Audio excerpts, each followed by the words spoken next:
be part of this movement to help me preserve these films, because they are absolutely culturally important for many, many reasons. Horror fans are typically passionate people.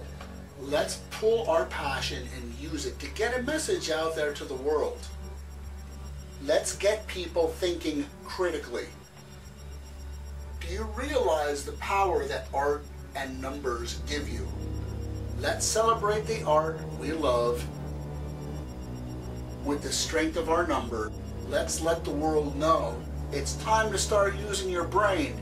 And all you have to do to exercise it is watch a couple of horror movies. We are not unintelligent people. Horror fans are the intelligentsia.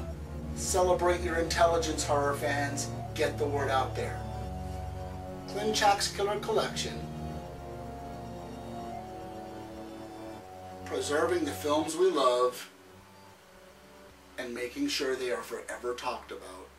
The police said suicide. If the plot seems a little complicated, it's because Bava was exploring some complicated themes, one of them being boundaries. Some of those boundaries are personal, ethical, physical, geographical, and emotional. I'm not ready yet. With a property as interesting as the Bay, we feel obliged to improve on its natural beauty. A sincere gentleman would not have insisted to that extent, Mr. Ventura. The Bay is the perfect setting for Bava's commentary because of its ecological implications. Bay of Blood is about the survival of the fittest, making it to the top of the food chain and fighting to keep your position. In this case, fighting to the death. If you like this video, kindly hit the like button. Some type of SWAT team comprised of men who look like English rock musicians of the progressive rock persuasion are attempting to thwart some type of terrorist hostage situation. The terrorists apparently know something about what has happened at the plant, presumably in Africa. Believe me, it does not make this much sense without my commentary. In true apocalyptic zombie fashion, we find that our problem has spread to civilization. And like always, when it comes to zombies, civilization changes forever. And if you don't believe that, consider our last few Congresses.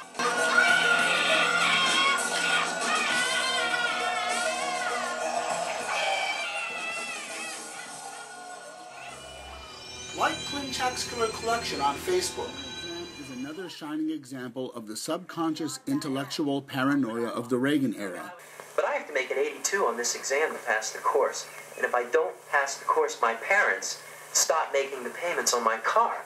The fear of losing your backing and the idea of an ever-present threat of punishment for stepping out of line. Chemistry for morons. No offense. Subscribe to the Klimczak's Killer Collection YouTube page. In order to compete with New Line's competent antagonist Freddy Krueger, Jason elevated to anti-hero status in this film. Clearly now a legend in the making. So, what were you going to be when you grew up? It's interesting that McLaughlin's homage to Universal's Golden Age should coincide with the culture in mid-decade discovering its own loathing for itself, just as Paramount Pictures was selling their version of Coca-Cola Classic after swearing to put Jason to rest permanently in Part 4. What is your favorite horror movie, and why? John Carpenter's Halloween. Because it traumatized me. It literally traumatized me. It stayed with me for months. I would not go on the second floor of my house unless I knew someone else was up there besides me and Michael Myers. But there was something about that trauma that made me intellectually explore, I guess is the word. I intellectually explored that trauma.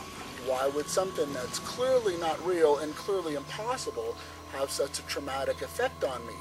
At that age of 11 or 10, I believe I was at the time, I didn't know that's what I was doing.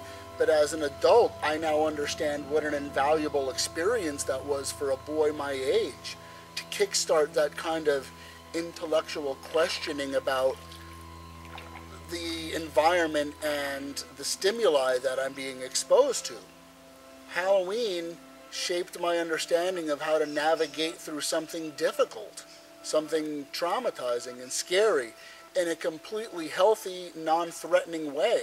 people who attack these movies, especially at the time, saying that they were having a detrimental effect on my generation, it's been nothing but positive for me. It makes me want to educate people. I question everything because I had to question my way through those safe traumas. I have an intellect that forms better opinions, I think, because I put so much thinking into challenging concepts. So Halloween is my favorite movie for that. Aesthetically, it's an amazing film. There's a reason that it's recognized, and it's a reason that it gets accolades outside of the horror community. Halloween, according to TV Guide, is a 4-star film, genre or not.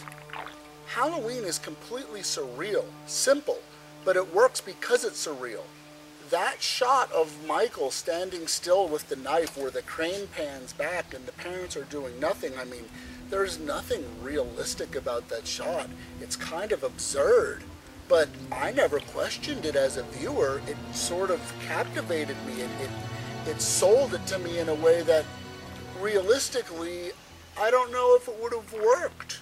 But it's that kind of artistry, that lack of surrealism, is why those films are unbelievable, because they're trying to sell them as believable. Carpenter set us up from the beginning. It didn't surprise anybody when Michael Myers got up after being shot 6 times, because the beginning of the film is completely absurd. It takes us out of reality. We're out of our element. That film is brilliant. And it's also the film that made me realize that I loved films, because I didn't care about movies one way or the other before that.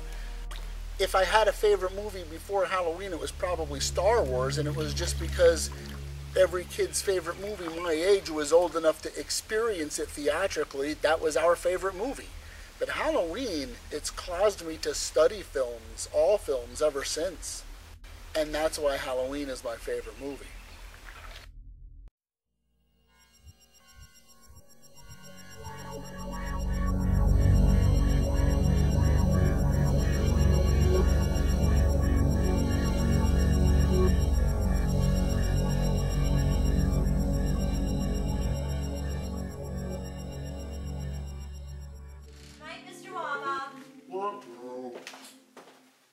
Do do do do.